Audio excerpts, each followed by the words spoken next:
Hi guys, hope everyone's well. It's Bernard here on behalf of Movie Game Nostalgia. It's a Wednesday, so it's our regular look at UK cinema releases. We don't have a vast amount today. I wonder why. Well, that'll become obvious in a bit.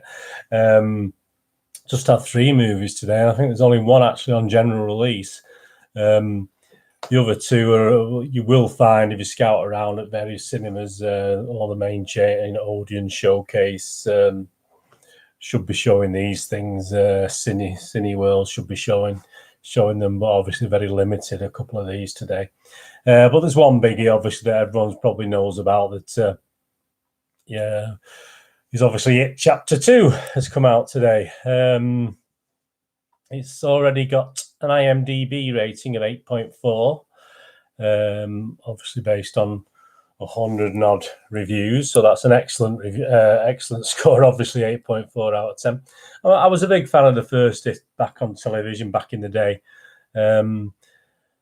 The one that obviously featured a couple of years ago, not so much. I wasn't blown away by it. I enjoyed it, for what it is. But obviously, this Chapter 2 has been, similar to things like the Joker and stuff, has been really built up over the last 2 or 3 months. So obviously, it's one horror fans will want to go out and watch. It's 27 years after their first encounter with the terrifying Pennywise. The Losers Club have grown up and moved away until a devastating phone call brings them back.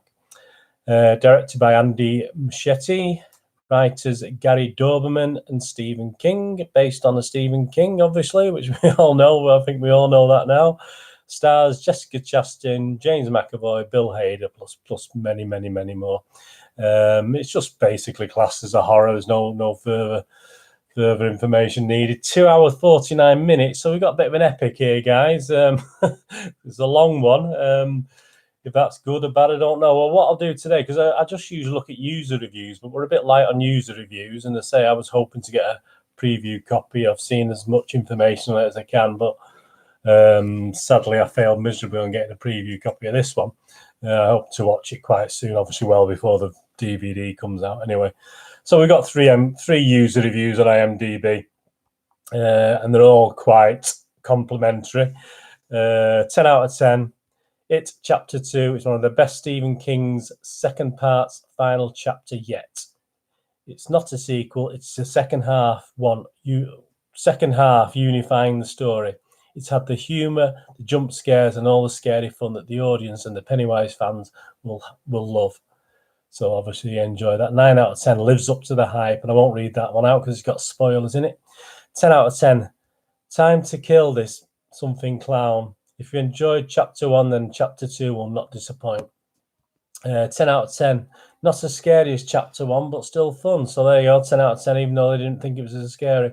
And actually, there's been another user review added here. Where's the horror? So as you can see from that, you've got obviously all the 10 out of 10s, and all of a sudden you sort of delve down to a 6 out of 10. But it's interesting because I looked at the critics' reviews on some of the big magazines, and I mean, what shocked me was the top review was obviously 5-star from Alex Godfrey from Empire magazine. Now, obviously, I get Empire all the time. I read Empire magazine, and I always sort of base a lot of things on what they say. So Alex Godfrey there's gone a bit 10 out of 10, which I always discount the 10s, and I always discount the 1s. I always look for something a little bit in between.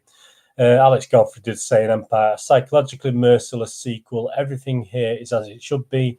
Deeper, scarier, funnier. Muschietti in particular has stepped up, skillfully guiding us through a rollicking funhouse. This is obscenely entertaining. So that's Empire with a top 5-star. If you put it into 100%, he's give it 100%. But obviously, the actual critic review, based on 27 critics, is more like 60%. So more like 6 out of 10. And so obviously, we're not all engrossed as Alex. Time out Joshua Rockoff. Even as it drifts into narrative indiscipline, you appreciate the movie's attempts to make a sense of a troubled, beclowned present. So you give it 8 out of 10. 7.5 out of 10. USA Today, Brian Truitt. However solid the grown-ups are, the youngsters together, whether in the first film or the sequel, make it shine. So obviously a lot of credit to the young guys there. Just have a quick look down here. 7 out of 10 variety. Chapter 2 is much longer than it needs to be, but it builds to something significant. Yeah, and obviously that harks back to the 2 hour 49 minute. And a lot of that filler just feels justifiable in terms of how audiences' consumption patterns are changing. So obviously, again, if you look at things Once a Time in Hollywood and stuff, which wasn't my favorite, there is a lot of filler in there, and obviously it fills the film out, and a lot of people like that. I don't mind it, but obviously it's going to put some people off. So it was getting a 6 out of 10. Let's just see if we can get a 6 out of 10 review, which obviously is coming up with some of the negatives. Los Angeles Times, Jen Yamato, by selectively whittling down the novel's interwoven timelines and characters, Chapter 2 refocuses its telling of King's 1,100-plus page bestseller, so it was a big book, into not just a scary clown movie, which it also is, thanks to Bill Skarsgård's demented return as a trans-dimensional titular monster, but an elegy of memory, trauma, and healing, minus the more extreme and controversial elements of the novel. So obviously, you got 2 hours 59. Obviously, based on the novel, it would have gone on for probably about 11 hours. So Kim Newman obviously does some good stuff. He's 6 out of 10 as well.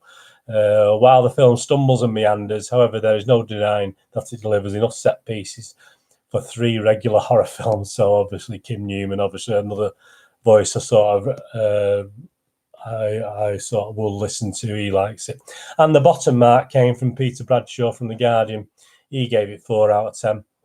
Like the first film, it becomes a virtual non-narrative anthology of standard jump scares that could be reshuffled and shown in any order. The second time round, your tolerance for this is to test it to destruction and beyond, because unlike the first movie, it is just so pointlessly long. So, I mean, there you have it. I mean, it's a real mishmash of opinions there. I mean, fans of it will probably love it. If you go and see it, just let me know what you think.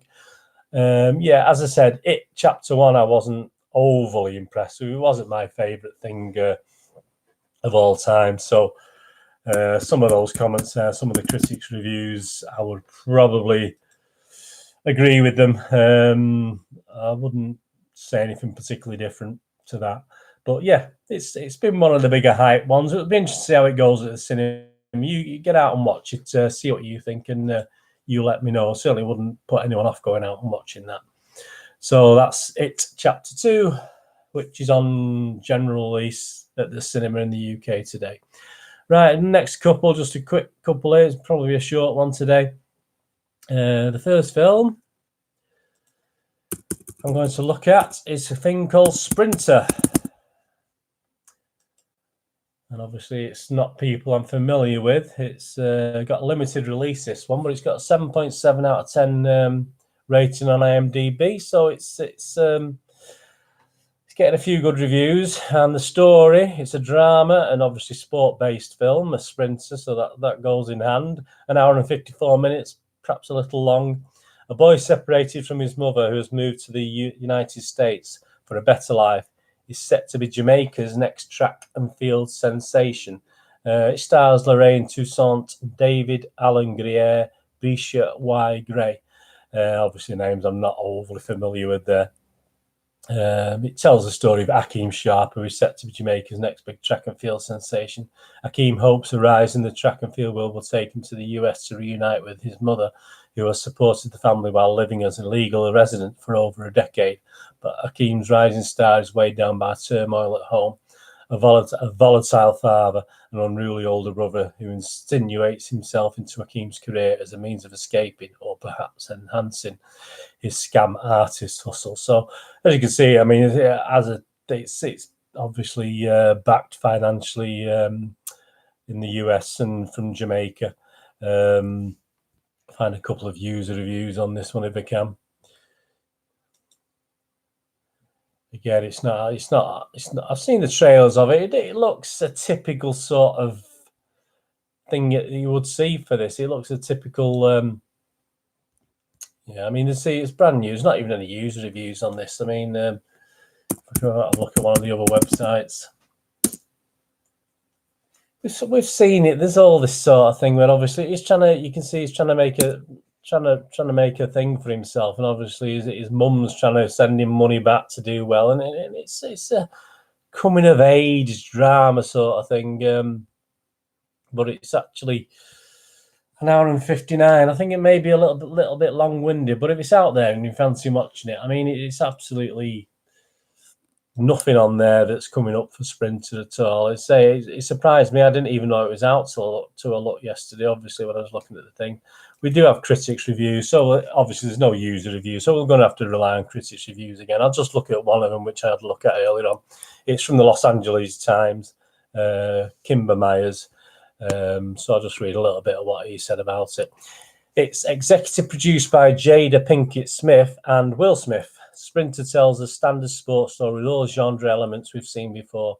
However, its unique perspective on the Jamaican experience sets it apart from other inspirational athlete films. So yeah, so that'll be nice. Obviously, it's not just American based. You look at the Jamaica side as well. Obviously, we all remember Cool Runnings, but I don't think it's anything like that. Written and directed by Storm Salter, this drama still follows those tropes, but in a different setting. So the visuals are the film's primary strength. For his second feature, Salter displays a great eye with his thoughtfully shot drama that captures life in Jamaica in a way that is rarely seen on screen. Sprinter often moves at a slow pace, which is a bit ironic, and it would have been improved by shaving minutes off its nearly 2-hour running time. Yeah, so I thought that myself. I thought perhaps a little bit long. There are too many hurdles thrown in a king's path, as though single obstacles wouldn't be enough to drive the story forward. Individual scenes work, but it lacks cohesion as a whole. So, yeah, I mean, not overly flattering there on that one, but yeah, I like the look of that. I'll watch it on DVD when it comes out on DVD. And it's getting a 7.7 out of 10 rating on IMDb. So that's worth a watch. If you're into these sort of sport, feeling good, coming of age, you name it, sort of dramas, might be a good little watch to have. That's Sprinter. That's on limited release on Friday. If you fancy watching that, I'll wait for the DVD, to be honest with you. And the last one we're going to look at, well, I don't know really what to say about this one. It's an actual music album. Some people will know this young lady. I had no idea. She's obviously on The Voice in America. She didn't win The Voice in America, but obviously she's causing quite a stir. It's a film called K-12, 15 rated, an hour and 36 minutes. Fantasy horror musical. Yeah, apparently all the tracks on a new album are actually featured in the film. And what Melanie Martinez is a very, very clever girl here. She's directed and written this film stroke hour and a half music film, obviously to promote herself, obviously, and promote her album as well. It stars Melanie Martinez, Emma Harvey, and Zian Marino. Obviously, as I said, I don't really know much about the girl. Obviously, people perhaps in America will know a little bit more than I do about it. I've watched the trailer. It looks weird and wonderful. It's little shades of Matilda, I thought at the start, but then obviously it is a bit weird. Obviously, in March 2017, Martinez expressed her. I mean, what's it actually about? The actual synopsis of the thing: a brave-hearted girl and her charming best friend make a bewitching pair as they embark on a mission to take down the oppressive schooling system of K-12. So, obviously, if you're into Martinez, then obviously this is something you're going to go out and watch. Apparently, in March 2017, Martinez expressed her wish to produce a film telling the story of each song from her second album, explaining, "I'm currently writing a film. I'm going to spend the year working on it, directing, shooting, makeup and everything, so it's a lot of work." Well, it would be. On May the 15th, 2019, Martinez released the first teaser trailer for the album, revealing the title K-12, set to be released on September the 6th. So there we go this week. Well, the album cover unveiled a day later through Instagram. So you not only got the film, you got the album here, which obviously features all 12 tracks of Melina Martinez's album. Now, looking at the trailers, I mean, I am interested to watch this thing. But yeah, I mean, it's got a limited release, and I'm not surprised from what I can see about this. But obviously, Melanie Martinez fans will obviously be can't wait to watch this. Probably be queuing up at the cinema and obviously buying the album, and it's a total package. And all credit to the young girl for you know, as I say, she didn't win The Voice in America, but obviously good on her. She's making a bit of a stirring things up and obviously promoting herself and doing quite well. So I will watch that. As I say, I've watched the trailer. It looks okay. If you really want to go out and watch it, it's there. It should be on. Have a look round. It should be at one of the cinemas from this coming Friday. But be warned, it probably is going to be a very, very, very limited release. Well, there you go. Three very odd ones there. It Chapter 2, Sprinter, and K12 or K12. I don't know how she's pronounced it, the young lady. But anyway, if you go out and watch any of those, please let me know and put it in the comments below or post on Twitter what you think. Let me know what you think of those three films. If you get, I mean, I'll watch them all at some stage and get back onto you before the DVD comes out and let you know what I thought of that. So anyway, on Twitter, I'm at nostalgia_movie. Give us a follow on there. I follow everyone back on there, so do that for me. That's great. I'm building that up on Twitter for moviegamenostalgia.com, which is my website. Have a look at the website. Have a look around there. Say it's updated daily. Anything you're after, or you're having trouble getting hold of a game, or you're having trouble getting hold of a certain older movie, just let me know. And even if I don't list it, I can point in the right direction. I'm on Facebook at Bernard Deneen with links to Movie Game Nostalgia again. And obviously, if you're into football, I have a little football thing now, mainly on Manchester City on the Bernard YouTube site, along with all these film reviews, posters, board games, etc. Tomorrow I'll be back looking at some more 90s to 2000 posters with some films some great films, no doubt, based on what I've done the last few weeks. Some great films that, if you've not seen them, go out and see them. If you have, rewatch them again. So I'll be doing another one of those tomorrow on the posters. And on Friday, I'll be taking a look back at some classic films over the decades, what people have voted for as their best films, my personal thoughts. And obviously, it'd be great for you to tune in and see what you can add to those that I've already done there. So anyway, thanks for watching. It's weather's okay at the moment. It's Wednesday the 4th of September, so I'm going to get out and about in a bit and enjoy the weather. Whatever you do today, if you're going to watch previews of any of these films, you know, if you're lucky enough to get preview the cinema to watch these things, great. You know, let me know what you think and have a good one. And I will see you all again tomorrow. Thanks for watching. Bye-bye.